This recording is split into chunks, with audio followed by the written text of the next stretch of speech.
The champagne bottle exploded against the granite countertop, foam cascading down like a broken promise. Min-jae didn't even blink. His eyes stayed locked on his phone screen, his finger tracing a contact name that had haunted him for years but remained undialed. Until tonight. Min-jae. Zara's voice sliced through the tension like a blade through silk, controlled but cracking at the edges. Are you even here right now? He glanced up, his coal-black eyes meeting hers for a heartbeat before sliding back to the glowing screen in his palm. I'm listening. Then prove it. Where were you tonight? Business. The lie tasted stale even as it left his tongue, mechanical and hollow. Zara Adeyemi stood framed in the archway of their luxury apartment, her statuesque figure draped in midnight blue silk, her coiled hair piled high, revealing the graceful slope of her neck. She'd been stunning when they first crossed paths, back when Min-jae was nothing but hungry ambition wrapped in borrowed suits and desperate dreams. She remained breathtaking now, but he'd stopped really seeing her somewhere between the wedding vows and the empire he'd bled to build. 9 years together, 1 child, and somehow, she'd become invisible to him, a shadow in his peripheral vision. Business. Zara let the word hang in the air, watching it rot between them. The kind that leaves perfume on your shirt collar that isn't mine. Min-jae's jaw became stone.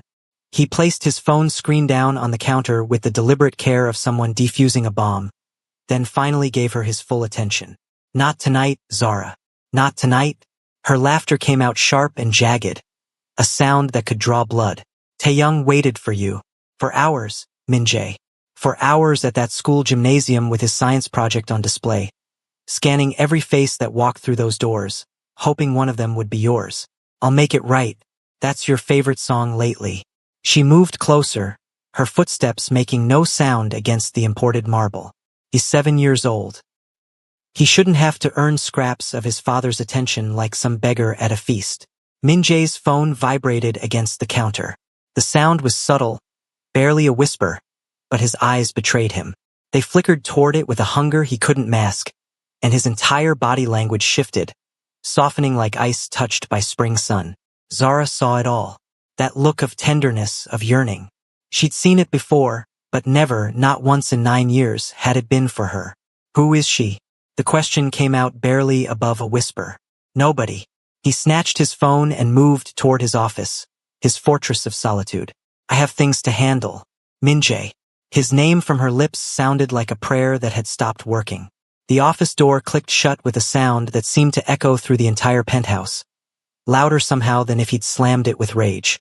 Zara stood marooned in the middle of their sprawling living room, an island surrounded by luxury that suddenly felt like quicksand.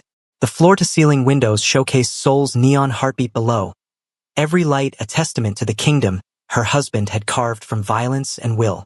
An empire he'd murder for, die for, but somehow couldn't stay present for. Not for her. Not for their son. She found herself walking to Taeyoung's room, pushing the door open with the gentleness reserved for handling broken things. Her son lay curled beneath his blankets, his small body angled toward the wall like he was trying to disappear into it. She knew he was awake. A mother always knows. Baby.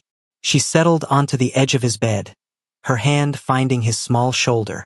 Taeyoung turned slowly, and when his eyes met hers, they were mirror images of his father's, down to the red-rimmed evidence of tears he'd tried to hide.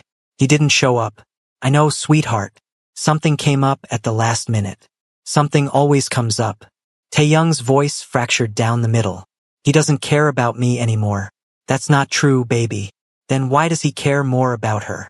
The world stopped spinning. What? Taeyoung sat up, pulling his knees to his chest in that universal gesture of childhood self-protection. I heard him last week, on the phone in his office. I was walking by and the door was open a little. He said a woman's name. He said he'd do anything to protect her, that she was worth any risk. Taeyoung's small hands twisted his blanket into knots. Who is she, Mom?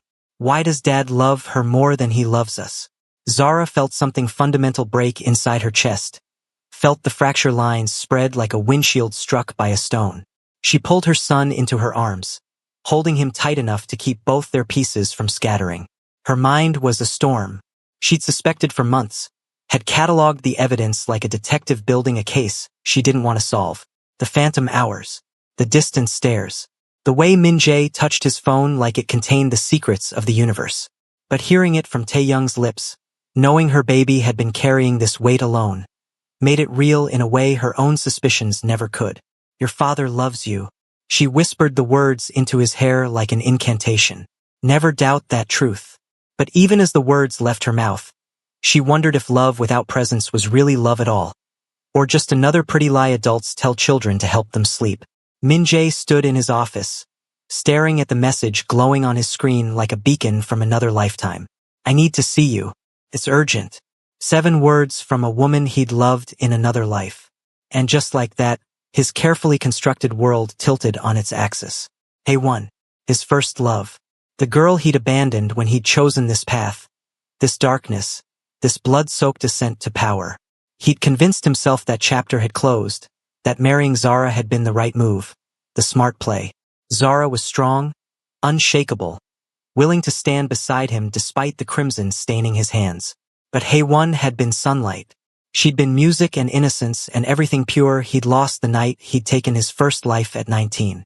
His thumbs moved across the screen almost of their own accord. Where? The reply came instantly, like she'd been holding her breath waiting. Our old place. Tomorrow night. Please, Min-jae. I have nowhere else to turn. He should have deleted the message. Should have blocked the number. Should have walked down that hallway and crawled into bed beside his wife. Should have checked on his son. Instead, his fingers typed 4 words that would detonate his life. I'll be there. Morning arrived like a stranger. Zara woke to cold sheets beside her. The emptiness so familiar it barely registered anymore. She moved through her routine on autopilot, cooking breakfast, preparing Tae-young for school, wearing a smile like armor when all she wanted to do was scream until her throat bled. Min-jae materialized briefly, a ghost passing through his own life. He grabbed coffee, barely acknowledged their existence before his phone sang its siren song and he evaporated again. Dad. Tae-young's voice was small, hopeful. Can you take me to school today? Like you used to? Not this morning, son. I have a meeting that can't wait. You always have meetings that can't wait. Min-jae paused at the door, and guilt flashed across his features so quickly Zara almost thought she'd imagined it. This weekend. I promise we'll do something special this weekend. You promised that last weekend, Min-jae. Zara's voice carried a warning he chose to ignore. He left. The door closed. The apartment exhaled. In the car, Tae-young pressed his forehead against the window, watching Seoul blur past. Zara studied him in the rearview mirror, her heart performing a slow-motion collapse. Want to get ice cream after school? Your favorite place? Only if Dad comes with us. Baby, we can still have fun, just the 2 of us. I don't want ice cream without Dad. Tae-young's voice had gone flat, lifeless. I don't want anything without Dad anymore. Zara pulled into the school parking lot, fighting back the tears that had been building behind her eyes like a dam about to burst. She twisted in her seat to face him directly. Your father is going through something complicated right now. Adult things. Is it my fault? Tae-young's question came out so small it nearly broke her. What? No. Baby, no. None of this has anything to do with you. Then why doesn't he want to be around me anymore? The question hung between them like smoke from a fire neither of them knew how to put out. Zara unbuckled her seatbelt and climbed into the back seat, pulling her son into her lap like she used to when he was smaller. Listen to me carefully. Your father's distance has nothing to do with who you are. You are the greatest thing that ever happened to him. To both of us. Don't you ever forget that. But as she watched Tae-young walk into school, his small shoulders carrying a burden no child should know, Zara understood that words had lost their power. Promises had become meaningless. Something had to change, or this slow death of her family would become permanent. That evening, Min-jae left at 7. He'd showered, changed into clothes that didn't carry the scent of cordite and expensive whiskey, and grabbed his keys without offering any explanation. Where are you going? Zara asked from the couch where she'd been pretending to read the same page for the past hour. I already told you. Business. What kind of business requires you to shower and dress like you're going on a date? His eyes went dangerous, that look he reserved for people who questioned him. The kind that pays for everything you see around you. I never asked for any of this, Min-jae. I asked for you. You have me. Do I? She stood, setting her book aside with deliberate care. Because it feels like I'm married to a ghost. Someone who wears my husband's face but checked out of this life a long time ago. Zara, I don't have time for this drama tonight. You never have time. Not for me. Not for Taeyoung. But somehow, mysteriously, you always have time for her. The temperature in the room plummeted. Min Jae's face went carefully blank. That mask he wore when interrogating enemies. When deciding who lived and who disappeared. I don't know what you think you know. Don't insult me by lying to my face. Zara's voice shook but held firm. I've stood beside you through everything. The violence. The danger. The blood you can never quite wash off your hands completely. I've never asked you to be anything other than what you are. But I won't compete with someone who doesn't even exist in your real life. There's no competition. Then who is she? Min Jae moved toward the door. I'll be back late. Don't wait up. He was gone before she could respond. And Zara stood alone in the echoing silence, feeling the foundation of everything she'd built with him crumbling beneath her feet like sand. The old tea house hadn't changed in 15 years. Same worn wooden tables, same smell of jasmine and old paper, same corner booth tucked away from prying eyes. Min Jae slid into the seat where Haewon waited, her delicate hands wrapped around a cup of tea she hadn't touched. She looked up, and time performed a magic trick, collapsing 15 years into nothing. She was still beautiful, still fragile in that way that had always made him want to build walls around her, to protect her from the world, from himself. Min Jae. His name broke apart in her mouth. Thank you for coming. I didn't know if you would. What's wrong? What kind of trouble? Bad trouble. The worst kind. She reached across the table, her fingers trembling against his. I borrowed money from people I shouldn't have. They're threatening me now. The interest keeps multiplying and I can't keep up and I'm scared. Min Jae. I'm so scared and I didn't know who else to call. How much do you owe? 3 million won. I've tried to pay them back, but it's like trying to empty the ocean with a spoon. Tears spilled down her cheeks, carving tracks through carefully applied makeup. I know I have no right to ask anything from you after all these years. I know you have your own life now, but please, I'm drowning. Min Jae felt that old protective instinct surge through him like electricity. This was Haewon, the girl who'd held his hand at his father's funeral, who'd believed he could rise above the streets that spawned him, before he'd proven her wrong by diving deeper into the darkness. I'll take care of it. The words came easily, too easily. Give me names. I can't let you hurt people because of my mistakes. I won't hurt anyone. I'll simply help them understand that you're under my protection now. He squeezed her hand gently. It's going to be okay. Promise. You always kept your promises to me. She smiled through her tears, and Min Jae felt something stir in his chest that had been dormant for years. Something he'd thought was dead and buried. I missed you, Haewon. I know you're married now. You have a family. I'm not trying to complicate your life or cause problems. I just needed help and you're the only person in this world I still trust. He should have withdrawn his hand. Should have drawn clear boundaries, paid her debt, and walked away clean. Instead, he heard himself say, I missed you too. They talked for 3 hours. About old times, old dreams, the future they'd imagined before reality had carved them into different people. When Min Jae finally left the tea house, he felt warm in a way his penthouse never made him feel.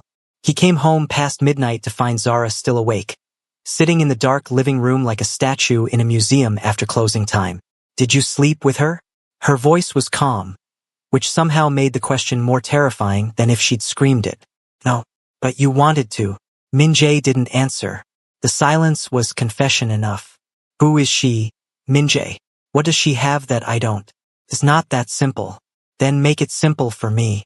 Because from where I'm sitting, you're choosing someone else over your wife and son, and I'd really love to understand the logic. He moved to pour himself whiskey, keeping his back to her. Her name is Haewon.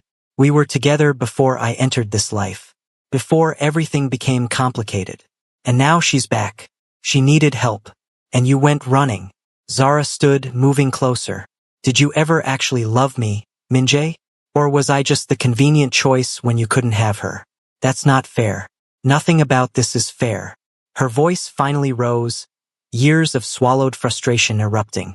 I loved you when you had nothing but ambition and debt. I stood by you when everyone said I was insane. I left my family, my country, my entire life to be here with you. And you can't even look at me without seeing her ghost. You don't understand. Then help me understand. Tell me what she has that makes you forget you have a son who cries himself to sleep waiting for you to remember he exists. Min-jae slammed his glass down hard enough that it's a miracle it didn't shatter. She never asked me to be someone I'm not. She didn't demand my time or attention or soul. With her, I could just exist. He stopped, but the damage was already spreading like poison. Zara's face went very still. So that's what I am to you. A demand. An obligation. Zara, get out. This is my house. Then I'll leave. She walked toward the bedroom, her spine straight despite the tremor running through her entire body. But when I go, Min-jae, I'm taking our son. And we won't be coming back. You're overreacting. She turned in the doorway, and the look in her eyes made him take an involuntary step backward. I'm protecting my son from watching his father choose everyone except him. If you can't be the man we need, then we'll learn to live without you. The bedroom door closed with a finality that sounded like a coffin lid. Min-jae told himself she didn't mean it. That morning would come and they'd talk and things would smooth over like they always did. That this was just another storm to weather. He was catastrophically wrong. Over the next month, Min-jae saw Haewon 8 more times. He told himself elaborate lies, constructed beautiful justifications. It was about her safety, about ensuring the debt situation was properly handled, about protecting an old friend who'd once meant everything. But lies, no matter how beautifully dressed, are still just lies. The truth was simpler and more damning. Being with Haewon made him feel young again, unburdened by the weight of his empire and the expectations that came with it. She didn't look at him with disappointment carved into her features. She didn't make him feel like he was failing. She looked at him like he was still that boy she'd loved before blood had permanently stained his hands. Meanwhile, his marriage died in slow motion, like watching a flower wilt frame by frame. Zara stopped asking where he was going, stopped waiting up with the living room lights on, stopped reaching for him in bed in those quiet hours before dawn.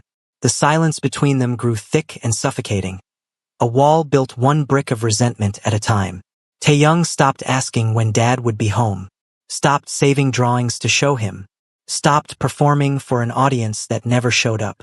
Min-jae noticed vaguely that something was shifting in his household, that the air felt different, thinner somehow. But he was too intoxicated by his escape, too drunk on nostalgia, to pay attention to the cliff edge he was sprinting toward. The breaking point arrived on a Thursday that started like any other day destined to change everything. Taeyoung had a violin recital, his first real performance in front of an actual audience. Zara had reminded Min-jae 4 times, had marked it on every calendar, had sent him text reminders he'd acknowledged with thumbs-up emojis that turned out to be empty promises. But when Thursday arrived, Haewon called in tears. Someone had followed her home. She was terrified, alone, convinced the loan sharks had found her despite Min-jae's interventions. She needed him. Min-jae made his choice, the same choice he'd been making for a month. He chose the ghost over the living. He arrived at the recital hall 50 minutes late. The performance had ended. Parents milled around the lobby like flowers after a wedding, congratulating their children, taking photos, making memories. He spotted Zara and Taeyoung by the exit. His son still wore his little suit, the one they'd bought special for tonight. His face was blank, wiped clean of expression like a whiteboard erased. I'm sorry. Min-jae was slightly out of breath from running through the parking lot. Traffic was impossible and, don't. Zara's voice could have frozen fire. Don't you dare lie to him again. Not tonight. Mom, it's fine. Taeyoung said quietly, his voice carrying the resignation of someone 3 times his age. Can we just go home? Taeyoung, I wanted to be here. I tried to, but you weren't here. His son looked up at him, and Min-jae saw something terrible in those young eyes. Acceptance. The look of someone who'd stopped hoping, who'd learned not to expect anything so disappointment couldn't hurt anymore. It's okay, Dad. I'm used to it now. The words hit harder than any bullet Min-jae had ever taken. Hurt worse than any knife that had ever found his flesh. Son, Mr. Park. A teacher approached, smiling warmly at Zara. Taeyoung was absolutely magnificent tonight. You must be bursting with pride. I am. Zara pulled Taeyoung close, her arm around his shoulders. So incredibly proud. The teacher glanced at Min-jae, recognition flickering across her face, followed by something that looked uncomfortably like pity. Well, it's wonderful that you have such a devoted mother, Tae-young. That's what truly matters in the end. They left. Zara said nothing in the car, didn't respond to Min-jae's attempts at conversation, didn't acknowledge his existence beyond the bare minimum required by the laws of physics. At home, she put Tae-young to bed with whispered words Min-jae couldn't hear, then disappeared into their bedroom. When he entered an hour later, she was packing, methodically folding clothes, placing them in suitcases with the precision of someone who'd been planning this moment. What are you doing? What does it look like? She folded a sweater with mechanical precision. I'm leaving. You're not leaving. Watch me. The words were simple, final. He grabbed her wrist, spinning her to face him. Zara, stop. Let's talk about this like adults. Talk? She yanked her hand free, and for the first time in 9 years, he saw something in her eyes that looked like genuine hatred. You want to talk now? After you chose her over your son's first recital? After you looked Tae-young in the eye and broke his heart again? It was an emergency. She was in danger. It's always an emergency with her. Isn't it? Zara's voice shook. She calls, you run. She needs you, you drop everything. Meanwhile, your actual family is here disintegrating and you don't even notice because you're too busy playing hero for a woman who isn't even your responsibility. That's not fair. You keep saying that like it's some magic spell that makes you right. She turned back to her packing, tears now streaming freely. But you never explain why. Why is it unfair for me to expect my husband to honor his commitments? Why is it unfair for your son to want his father present at the important moments? Zara, please, I can't do this anymore, Min-jae. The suitcase zipper sounded like a scream. I can't compete with a memory. I can't watch Tae-young break a little more every single time you choose her. I won't do it anymore. I'm not choosing anyone over you. That's exactly the problem. She faced him fully, her face wet with tears but her voice steady. You're not choosing us. You're not choosing your family. You're just drifting toward whatever feels easier, and I'm done being the harder choice. I'm making the decision for you. I'm choosing Tae-young's well-being over this marriage. Amina, please. Desperation crept into his voice for the first time. Just give me time to fix this. I can fix this. Time? Her laugh was bitter. I gave you 9 years, Min-jae. 9 years of waiting, hoping, believing you'd wake up and see what you had. I'm done waiting for you to notice we exist. Where will you go? Somewhere you can't find us. She pulled the suitcase off the bed. My lawyer will be in touch about divorce proceedings. I'm not asking for anything except what's fair for Tae-young. Keep your empire, your money, your precious first love. We just want peace. You can't take my son. I can and I will because I'm the parent who actually shows up. I'm the one who knows his favorite foods, his nightmares, his dreams. I'm the one who tucks him in and holds him when he cries because you broke his heart again. She moved to the door, pausing to look back at him one last time. You want to know the saddest part? Tae-young would forgive you in a heartbeat if you chose him just once. But you won't because that would mean giving up the fantasy of who you were with her. And that fantasy is apparently more valuable than your real life. Zara, one day you'll look for us and we won't be there. And when that day comes, Min-jae, I hope you remember this moment. I hope you remember that you had everything, and you threw it away for a ghost who was never going to stay. She walked out. The door closed. Min-jae stood frozen, his mind racing through calculations, probabilities, outcomes. She was angry, upset, emotional. She'd cool down, come back. They'd work through this like they'd worked through everything else. But morning proved him wrong. They were gone. Truly, completely gone. Zara and Tae-young's belongings had vanished. Clothes, photos, Tae-young's toys and books and all evidence he'd ever existed. The rooms looked the same but felt hollow, like a stage set after the performance has ended and the actors have gone home. On the kitchen counter, Min-jae found divorce papers and a letter. He opened it with hands that suddenly wouldn't stop shaking. Min-jae, I don't expect you to understand this now. Maybe you never will. But I need you to know that I loved you. I loved you when we met, when we married, even in these final months when you were barely present. I loved you enough to stay longer than I should have. But love isn't enough when only one person is fighting for it. Tae-young deserves better. He deserves a father who chooses him, who sees him, who shows up for him. Since you can't be that person, I'm removing us from the equation. Don't look for us. Let us heal. Maybe one day, when Taeyoung is older, he'll decide if he wants you in his life. Until then, goodbye, Zara. Min-jae read it 3 times. Then he called her phone. Straight to voicemail. He called again, and again, and again. Nothing. She'll come back, he told himself. This is just a tactic to scare me. She'll realize she needs me and come back. Days crawled past, then a week. The penthouse echoed with absence. Min-jae went through the motions of maintaining his empire, attending meetings, making deals, playing the role he'd built his life around. But at night, the silence was crushing. He'd walk past Taeyoung's empty bedroom and feel something fundamental crack inside. He'd see Zara's side of the closet cleared out except for a single forgotten scarf, and he'd smell her perfume still lingering in the fabric like a ghost. He told himself he was fine, that he'd been alone before and survived, that they were the ones losing out, not him, that he didn't need anyone. But then he'd come home to darkness and remember Taeyoung's small voice asking, "Why does Dad love her more than us?" And the cracks would spread wider, deeper, threatening to split him completely. 3 weeks after they left, Haewon called. "Can I see you? I want to thank you properly for everything you've done. You saved my life." Min-jae agreed because he didn't know what else to do with himself. They met at an expensive restaurant, the kind with more forks than anyone could possibly need. She looked beautiful, grateful, everything he'd imagined during all those years of wondering what if. But when she reached for his hand across the pristine white tablecloth, he felt nothing. The magic was gone, revealed as the illusion it had always been. "Min-jae, are you all right? You seem distant." "My wife left me."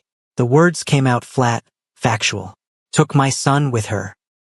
Haewon withdrew her hand like she'd touched something hot. "I'm so sorry. Is it because of—" "Yes." He looked at her directly, seeing clearly for the first time in months. "You knew I was married.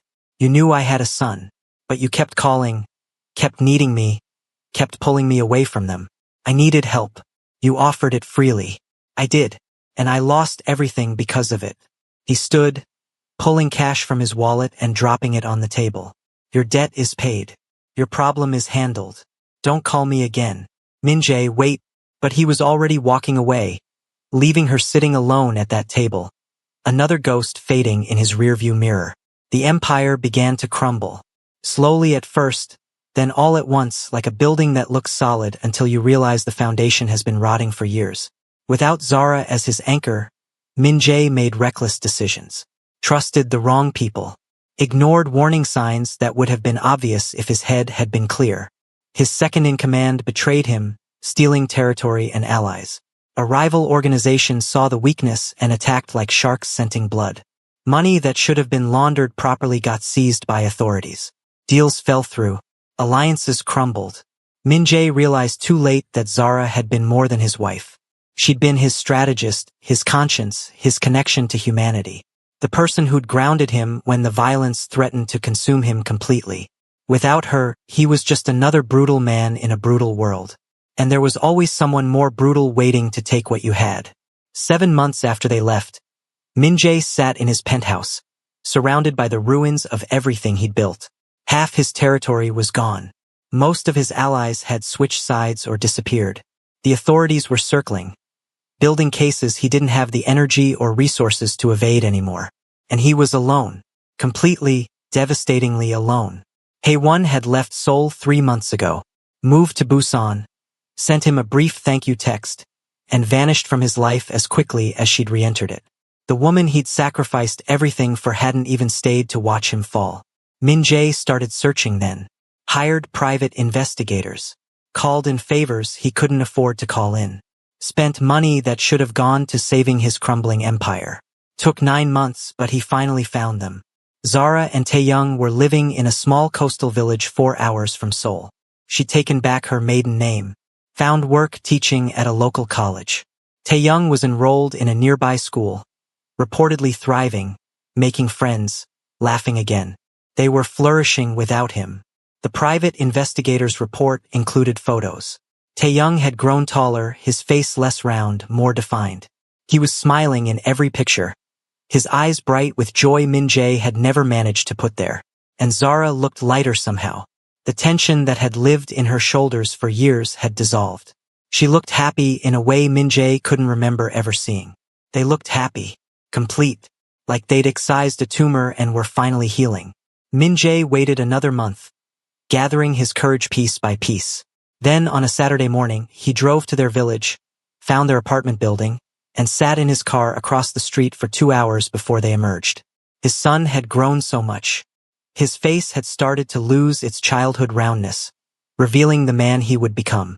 He was laughing at something Zara said, carefree in a way Min-jae had never witnessed before. And Zara, she was radiant. The weight she'd carried for years had lifted. She looked genuinely happy. Min-jae got out of the car. His legs felt weak, uncertain. His heart hammered against his ribs like it was trying to escape. Zara.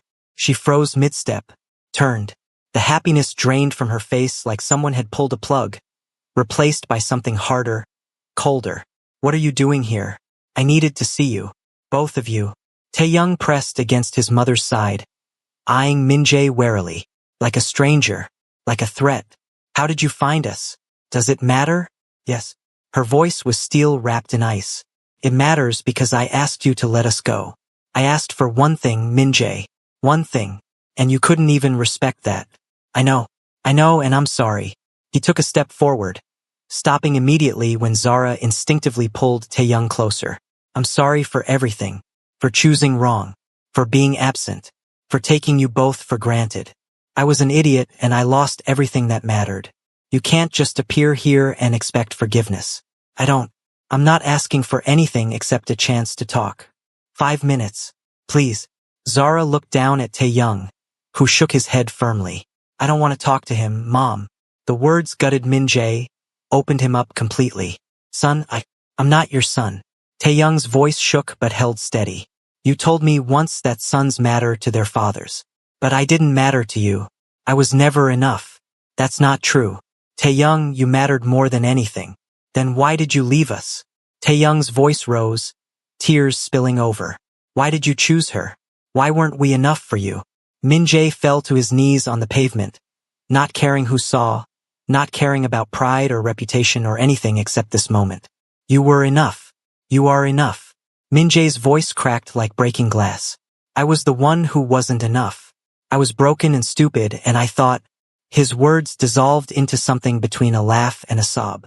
I thought the past could save me from the present.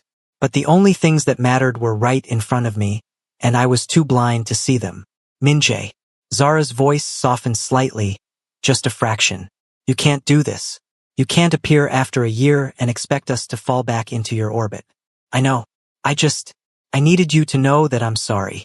That I see it now. Everything I lost. Everything I destroyed with my own hands. He looked at Tae-young, his own tears flowing freely now, unchecked. I'm sorry I wasn't the father you deserved. I'm sorry I made you feel like you didn't matter. You matter more than anything in this world. And I was too caught up in my own stupidity to show you. Tae-young wiped his eyes with the back of his hand. Do you still love her? No, I haven't spoken to her in months. But you loved her more than us. I thought I did. Min-jae's voice was barely above a whisper. But love isn't about old memories or fantasies. It's about showing up. It's about being present. It's about choosing the people who choose you every single day. He looked at Zara. Your mother chose me every day for 9 years, and I took that for granted like an entitled fool. I won't make that mistake again. It's too late, Min-jae. Zara said quietly, her own eyes glistening. We've built a new life here. A good life. Peaceful life. And I can't risk Tae-young's happiness on the chance that you've changed. I have changed. The empire is gone. Everything is gone. I'm not asking you to believe me on faith. Just give me a chance to prove it. How? However you want. Supervised visits. Letters. Phone calls. Whatever boundaries you're comfortable with. I'll go to therapy. I'll do whatever work is required. Just please don't cut me off completely. Zara was quiet for a long time, her hand absently stroking Tae-young's hair. Finally, she said, I need to think about it. That's fair. And even if I agree, it's on my terms. Completely on my terms. You don't get to show up whenever you feel like it. You don't get to disrupt our lives because you're suddenly ready to be present. You show up when I say, where I say, how I say. Understood? I understand. She took Taeyoung's hand. We'll talk. But not today. Today, you go home and think about whether you're really ready to do the hard work. Because if you commit to this and then disappear again, you'll destroy what microscopic chance you have left. I won't disappear. Not again. I swear it. Zara nodded and began to lead Taeyoung away. But after a few steps, his son turned back. Dad? Yes? I'm glad you're sorry. Taeyoung's voice was small but firm. But sorry doesn't fix everything. Sorry doesn't erase what happened. I know, son. But it's a start. It has to be a start. They left. Zara's arm around Taeyoung's shoulders. The two of them whole without him. Complete as a unit. Min-jae sat on the curb and cried. Cried like he hadn't cried since he was a boy. Since before violence and power had taught him that tears were weakness. Cried for the years he'd wasted. For the love he'd thrown away like garbage. For the son he'd neglected while chasing ghosts. When the tears finally stopped, when his eyes were raw and his throat ached, he pulled out his phone and called his lawyer. I need to sell everything. His voice was hoarse but steady. Sir? The penthouse. The remaining businesses. All of it. Liquidate everything and set up trust funds for Zara and Taeyoung. Make sure they're taken care of no matter what happens to me. Make sure they never have to worry about money or safety. Mr. Park, are you certain about this? That's your entire life's work. I've never been more certain about anything. What's the point of an empire with no one to share it with? He hung up and looked at the apartment building where his family lived. His family that he'd abandoned. That had learned to survive and even thrive without him. They might never forgive him. Might never let him back into their lives in any meaningful way. But he'd spend the rest of his life trying to earn back what he'd lost. Not because he deserved it, but because they deserved to know someone could change. That mistakes didn't have to be permanent. That love, real love, was about showing up even when it was hard. He'd ruled Seoul's underworld with an iron fist. Had built an empire on blood and fear and calculated violence. Had controlled territory, money, lives. Had commanded respect through terror. But he'd never controlled what mattered most. His own heart. His own choices. His own capacity for presence. And in the end, the crown meant nothing when there was no one left to wear it for. The weeks that followed were the hardest of Min-jae's life. And that was saying something for a man who'd survived knife fights, bullet wounds, and the treacherous politics of organized crime. Zara made him wait 3 weeks before agreeing to let him see Taeyoung. The conditions were strict. 1 hour every Sunday afternoon. At a public park. With Zara present the entire time. Min-jae wasn't allowed to discuss the past or make promises about the future. He was simply allowed to be present. That first Sunday, Taeyoung barely spoke to him. They sat on a park bench while other families played around them, and the silence was excruciating. Min-jae wanted to fill it with apologies, with explanations, with all the words he'd never said when he'd had the chance. But Zara had been clear. Just be here. Don't perform. Don't promise. Just exist in this moment with him. So Min-jae sat, and breathed, and watched his son watch the ducks in the pond. And when Taeyoung finally asked, "Did you really love her more than us?" Min-jae answered honestly, "I thought I did, but I was confusing nostalgia with love. I was confusing escape with happiness. She reminded me of who I was before I became who I am. But the problem was, I didn't want to be who I am. I wanted to be someone else somewhere else. And that's not fair to anyone. Not to her, not to your mother, and especially not to you." Taeyoung nodded slowly, processing this. "Do you want to be who you are now?" "No," Min-jae said simply, "but I'm learning that I can't run from myself. I have to change from the inside. And that's hard work that I've been avoiding my whole life. Are you doing the work now?" "I'm trying. I sold almost everything. I'm in therapy twice a week. I'm learning about why I run when things get real. It's not an excuse for what I did, but it's a beginning." The second Sunday, Taeyoung brought a book. He read it while sitting next to Min-jae, not looking at him, but choosing to be in his proximity. Felt like a gift. The third Sunday, Taeyoung asked about Min-jae's childhood. What was it like growing up? And Min-jae told him the truth. About poverty. About violence. About watching his own father disappear into addiction and despair. About making choices that seemed necessary at the time but led him down a path he could never quite escape. "I'm not trying to make excuses," Min-jae said carefully. But I want you to understand that hurt people often hurt people. And the cycle continues until someone decides to break it. I'm trying to be the one who breaks it. For you. So you don't inherit this pain. By the sixth Sunday, Taeyoung was talking more. Telling Min-jae about school, about his friends, about the ocean near their new home. Small pieces of his life that he was choosing to share. Min-jae listened. Really listened. Didn't check his phone. Didn't get distracted. Didn't let his mind wander to business or problems or anything except this moment. This person. This gift of time he didn't deserve but was being given anyway. Zara watched from a distance, and Min-jae could feel her evaluating him, testing him, waiting for him to fail. He didn't blame her. He'd earned that suspicion with years of broken promises. 3 months in, on a particularly cold Sunday, Taeyoung said, I wrote you a letter. After you first came to find us. But I never sent it. What did it say? He pulled a folded piece of paper from his jacket pocket, worn soft from being carried. He handed it to Min-jae. You can read it if you want. Min-jae unfolded it with trembling hands. Dear Dad, I used to love you more than anyone in the world. I used to think you were the strongest, smartest, best person who ever existed. I used to wait by the window every night for you to come home, even when Mom said you'd be late. Then I started noticing you weren't really there even when you were home. You looked at your phone more than you looked at me. You left in the middle of my birthday party. You missed my school play. You promised to teach me to ride a bike, but you never did. I started thinking maybe I did something wrong. Maybe if I was smarter or funnier or better at sports, you'd want to be around. I tried so hard to be perfect. But it didn't matter. Then I heard you on the phone talking about her. And I realized it wasn't about me at all. You just loved someone else more. I don't know if I can forgive you. I don't know if I want to. But Mom says people can change if they really try. So I'm gonna wait and see if you really try. I don't want your money or presents. I just want a dad who shows up. Taeyoung. Min-jae read it 3 times, tears blurring the words. When he finally looked up, Taeyoung was watching him carefully. Thank you for sharing this with me. Min-jae folded the letter gently, reverently. This is the most honest thing anyone's ever given me. And you're right about all of it. Every word. Are you really trying? Every single day.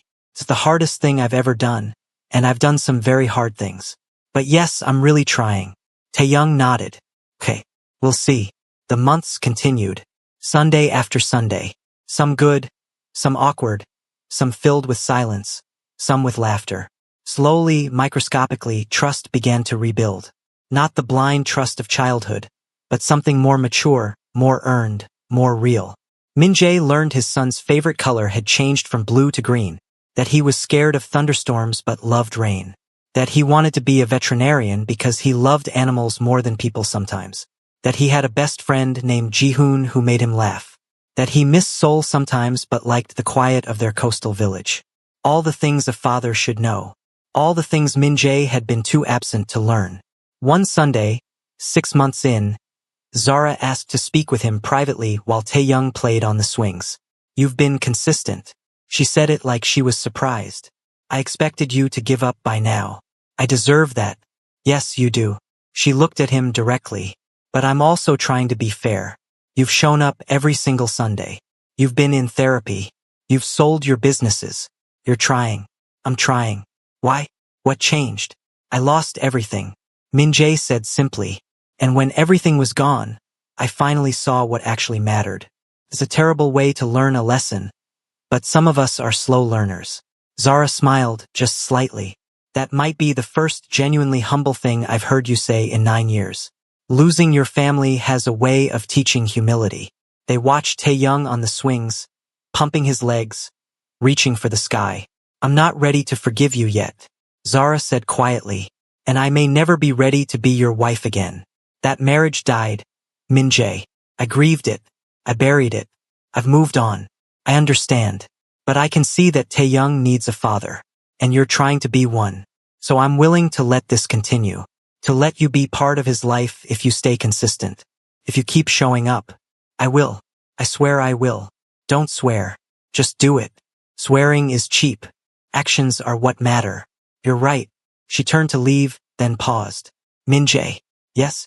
Thank you. for finally trying. It doesn't erase what you did, but it matters that you're trying now.